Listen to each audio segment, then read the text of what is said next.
다지하오. 여러분 안녕하세요. 파고다 HSK 대표 강사 김민아입니다. 오늘은 3월 19일에 있는 시험을 대비해서 5급 청취 내용을 제가 간단하게 준비했거든요. 오늘 아주 준비한 내용들 가지고 잘 준비하셔서 여러분들이 고득점 하시는데 큰 도움이 되었으면 좋겠습니다. 자, 그러면 오늘 어떤 내용이 준비되었는지 같이 한번 보도록 하실게요. 자, 우선 첫 번째. 보기를 보시면 바로 딱 아실 텐데요. 제가 이미 한국어로 써놨고요. 바로 시간 관련 내용입니다. 각 급수별로 이 급수에는 이게 딱 나온다라는 이런 것들이 좀 있거든요. 특히 이 5급 같은 경우에는 여기 있는 ABC에 있는 이 바로 쉰이라는 단어가 바로 시험에 시간 관련해서 나는 5급 전용 시간이다 라는 그런 단어가 되겠습니다. 그래서 잘 알아두신다면 혹시 이 단어가 이제 시험에 나온다면 바로 정답을 바르게 고를 수 있겠죠. 근데 사실 이렇게 보시다 보면 좀 정신이 없어요. 그쵸? 보시면 本月上旬, 本月月底, 下个月 그다음 초, 그다음 마지막 D는 下个月中旬 이런 식으로 막 정신없이 나오고 있습니다. 이런 경우에는 이제 보통 일반 선생님들이 알려드릴 때 보기를 먼저 읽고 그 다음에 마음속으로 그 소리를 이렇게 막 이렇게 곱씹으면서 청취 본문에 나오는 것, 그 소리가 일치하는 것을 답으로 골라라인데 사실 저도 옛날에 그랬고 여러분들 지금 이제 보시다시피 정신이 하나도 없어요. 뭐 읽으려 하면 내가 이제 A를 읽은 거지, B를 읽은 거지, C를 읽은 거지 정신없이 막 이렇게 눈이 돌아간단 말이에요. 그러니까 이럴 때에는 보기의 내용이 너무 비슷하다든지 아니면 좀 헷갈린다 이럴 때에는 오히려 그 청취 본문 내용에 집중해서 들으시고요. 그걸 간단하게 메모하시면서 들으세요. 그 다음에 맨 마지막에 내가 그 메모한 소리와 일치하는 것이 정답이다. 이런 식으로 푸시면 됩니다. 자, 어떤 의미인지 한번 문제를 보시면서 같이 한번 풀어보도록 할게요. 본문 내용 보시죠. 你的餐厅装修好了吗? 너의 식당은 装修하면 인테리어 하다라는 뜻이죠. 사극 같은 경우에는 그 뭐 집 관련해서는 맨날 뭐 买房子 집을 산다든지 아니면 뭐 打扫 청소한다든지 아니면 뭐 임대하다, 租 이런 것들이 나오는데 5급 같은 경우에는 집이 나온다면 제일 많이 나오는 표현이 바로 이런 装修 바로 인테리어 하다죠. 인테리어 하다. 왜냐하면 이제 중국집 같은 경우에는 여기서 중국집은 그 짜장면집이 아닙니다. 중국의 일반 가정집이라든지 아니면 건물 상가 같은 경우에는 초반에 딱 들어갔을 때 우리가 기본적으로 생각하는 뭐 바닥재며 벽이며 천정 이런 것들이 아무것도 안 돼 있기 때문에 본인이 집을 산다든지 아니면 이사를 가거나 아니면 뭐 개업을 할 때 그 안쪽에 있는 그런 시설들은 본인이 직접 많이 이렇게 꾸미다든지 설비를 들여야 되거든요. 그래서 이사를 가거나 아니면 개업을 할 때 너 인테리어 했니? 나 인테리어 회사 좀 알아보려고 이런 내용들이 좀 많이 나오니까 좀 이제 제가 별표해드렸어요. 주의 깊게 좀 기억하시면 좋을 단어일 것 같습니다. 자, 같이 보실게요. 你的餐厅 너네 식당은 装修好了吗? 인테리어는 좀 잘 끝났니? 잘 됐니? 라고 묻자. B가 对呀, 그래 맞아. 营业执照. 자, 营业执照의 营业는 바로 영업이고요. 执照 하면 영업증이나 혹은 허가증이 됩니다. 자, 그래서 营业执照 하면 영업 허가증이 되겠죠? 영업 허가증. 제가 아까 영업증이라고 했나요? 영업 허가증이 됩니다. 그 다음에 이 주저 같은 경우에는 허가증이라는 의미에도 면허증으로도 쓰이죠. 이런 면허증 하면 어떤 면허증이 떠오르세요? 바로 이렇게 하는, 그렇죠, 운전면허증이죠.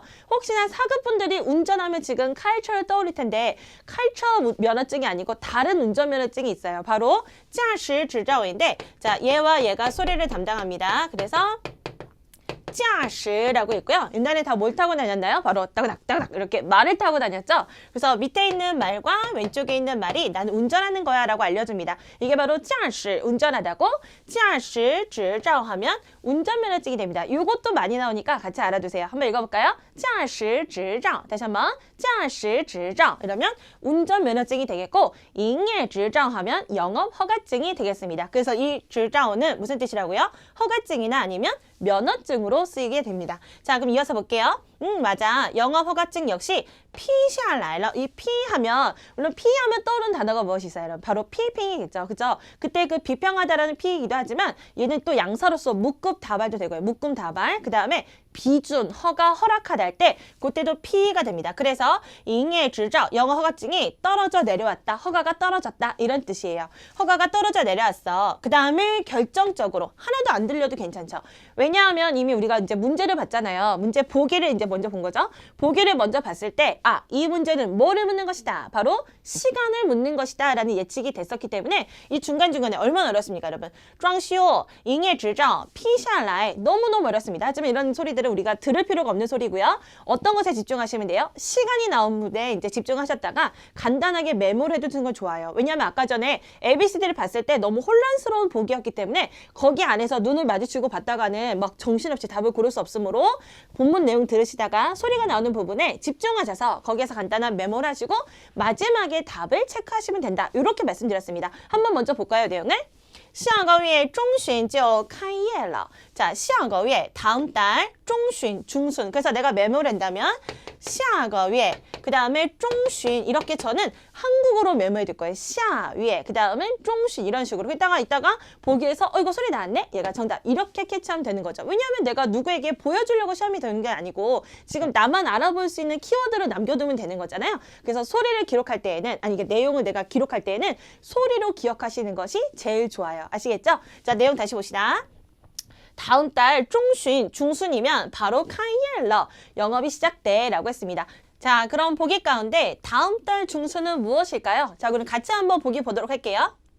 자, 우선 A, 本月上旬. 그래서 本月 하면 이번 달이죠. 이번 달 상순, 역시 정답이 아니겠죠? 두 번째, 本月月底. 이 뒷자는 끝자자로서 이번 달 말을 얘기합니다. 이번 달 말. 어쨌거나 뭐 本月 이거 안 나왔으니까 틀린 거겠어요. 그 다음 세 번째, 下个月 이거 괜찮아요. 근데 下个月다음 봤더니 月初 월 초가 나왔습니다. 그래서 얘도 꽝이고요. 마지막 下个月中旬 똑같이 나왔죠. 정답은 그래서 D입니다. 이게 내용을 보고 봤기 때문에 뭐야 이게 너무 쉽잖아. 난 헷갈리겠어 이런 거 설마? 하지만 이걸 청취로 내용을 듣고서 답을 고르실 때는 정말 눈이 왔다 갔다 하고요. 귀에도 막 혼란스럽고 이렇습니다. 그렇기 때문에 간단한 메모를 하시면서 듣는 것이 가장 좋습니다. 자, 지금 계속해서 이 쉰이란 단어가 나왔는데 쉰이란 단어는 무슨 뜻인지 같이 한번 살짝 보도록 할까요? 자, 쉰을 보실게요. 이 쉰이라는 단어는 바로 순이에요. 순. 방금 제가 말씀드렸죠. 중순할 때 그 순인데요. 만약에 상순 한다면 상순으로서 다음 달 초단위를 얘기하는 거예요. 초. 만약에 下个月 상순하면 다음 달 상순. 바로 다음 달 초가 되는 것이고 그러면 중순하면요. 중순으로서 바로 15일 정도쯤이 되겠죠. 마지막으로 下旬 하면 하순으로서 바로 D 끝자자인데 다음 달 말 이렇게 말이라고 했죠. 이번 달 말 할 때 말단입니다. 이게 바로 쉰 단위고 이 쉰이란 이 단어가 바로 5급 시험에서 시간하면 이건 바로 5급 시간이다 라고 딱 남겨둔 그 시간 관련 용어니까 잘 기억하시면 좋을 것 같습니다. 자, 그러면 두 번째 문제 같이 한번 보실게요.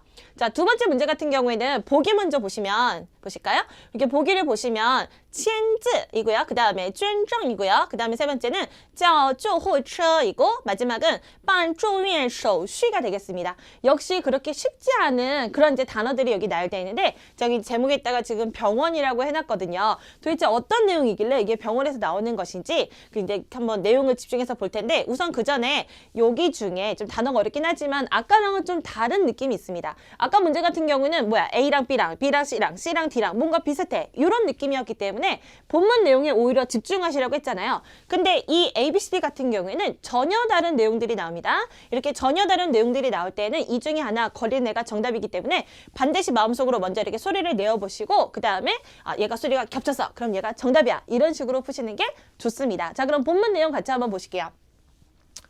자, 본문 보실게요. 病人需要立即手续. 자, 病人 환자 手术. 죄송해요. 환자는 需要 필요합니다. 立即手术 하면 立即는 즉각적인, 즉시의 이런 뜻이죠. 그래서 즉각적인 手术, 수술이 필요합니다. 요 立即 외에도 또 즉각적인이라고 할 때 立刻가 있죠. 立刻. 네. 그래서 환자는 뭐가 필요해요? 즉각 수술이 필요한데 哪位是家属? 어느 분께서 이 수자는 속할 속자이죠. 그래서 가족이란 얘기는 가족이란 뜻이에요. 어느 분이 가족이시죠? 라고 질문합니다. 请签一下. 그래서 签이란 단어가 들리네요. 请签一下. 좀 사인해 주십시오. 手术同意书 어디에다가 수술 동의서에 좀 서명해 주세요. 라고 하자 남자가 大夫我来签吧. 자, 닥터 의사님 저로서 제가 签吧 서명하겠습니다. 我是他的哥哥. 저는 그의 형입니다. 라는 자 이런 간단한 내용인데요. 간단한 내용이긴 하지만 짧긴 하지만 단어들이 그렇게 쉽지는 않았고요. 이 중에 그나마 소리가 겹치는 단어는 무엇이었나요? 바로 맨 여기 어디 있었죠?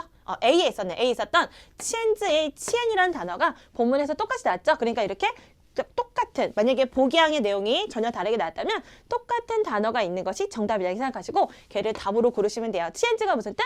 서명하고 사인하다 라는 그런 뜻입니다. 그 다음에 쭌정하면 기증하다, 기부하다는 그런 뜻이고요. 그 다음에 옆에 있는 찌아오는 부르다 라는 뜻이고요. 찌오호처 하면은 구급차죠. 그 다음 마지막에 있는 빤 하면 처리하다는 뜻이고 住院 하면 무슨 뜻이죠? 바로 병원에서 묵는다, 즉 입원하다는 뜻이에요. 입원하는 手续, 수속이죠. 그래서 입원 수속을 처리하다. 우선 둘이 호응으로 보면 办手续, 수속을 처리하다 이렇게 호응이고 住院이 있기 때문에 입원 수속을 발달하는 그런 의미가 되겠습니다. 그래서 이번 유형 문제는 어떤 문제? 복이항이 전혀 다르게 나올 때에는 빨리 ABCD 이런 단어들 가운데 내가 읽을 수 있는 것들을 마음속으로 읽어보시고 본문 내용과 소리가 겹치는 것이 나온다면 바로 걔가 정답이다. 이렇게 이제 푸시면 되겠습니다. 자, 이 두 번째 문제 같은 경우는 병원 관련한 내용이었으니까 우리 병원 관련한 이 밖에 또 다른 내용들 살짝 짚고 넘어가는 시간을 갖도록 하겠습니다. 자, 같이 한번 보실게요. 첫 번째, 住院. 방금 보셨듯이 住院하면 이게 住가 살 주제잖아요. 그래서 병원에서 사는 거 바로 입원하다가 住院입니다. 그럼 반대는 뭐게요? 반대는 퇴원하다겠죠? 퇴원하다 할 때는 병원에서 나오다라는 出院, 이게 바로 퇴원하다가 되겠습니다. 중간 과정이 있는데요. 사 같은 경우에는 보통 병원에 가면 이제 칸 나이프, 이제 의사를 보죠. 진찰을 받죠. 그 다음에 맨날 이제 통증이 둘 중에 하나잖아요.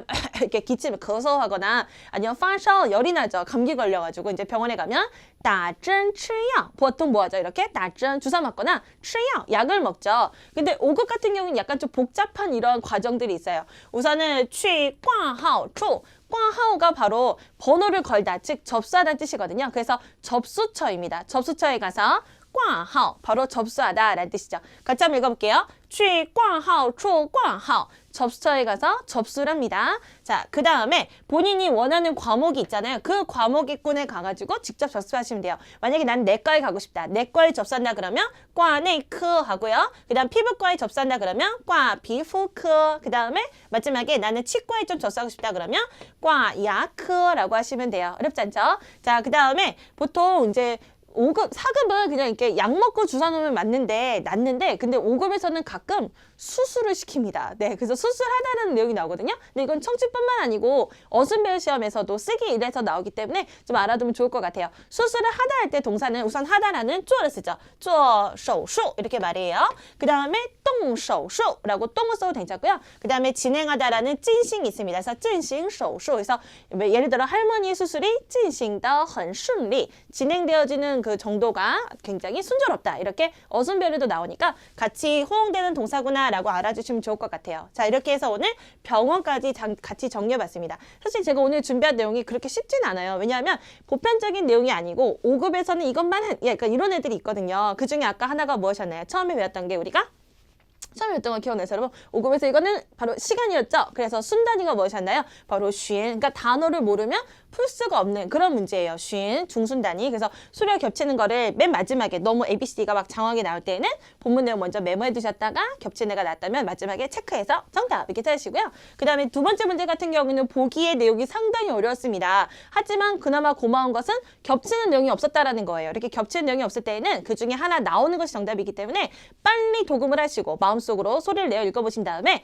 본문을 듣다가 이 단어랑 얘랑 소리가 겹친다 하면 얘가 또 정답 이렇게 체크하시면 되는 그런 요령을 좀 말씀드렸고 그 밖에도 몇몇 가지 기억하면 좋을 단어들을 정리해놨으니까 좀 잘 메모해 주셨다가 여러분 시험 문제 푸시는데 큰 도움이 되었으면 좋겠습니다. 자, 그럼 모두들 원하시는 대로 좋은 점수로 합격하시길 바라고요. 우리 다음에 또 만나도록 할게요. 짜이찐!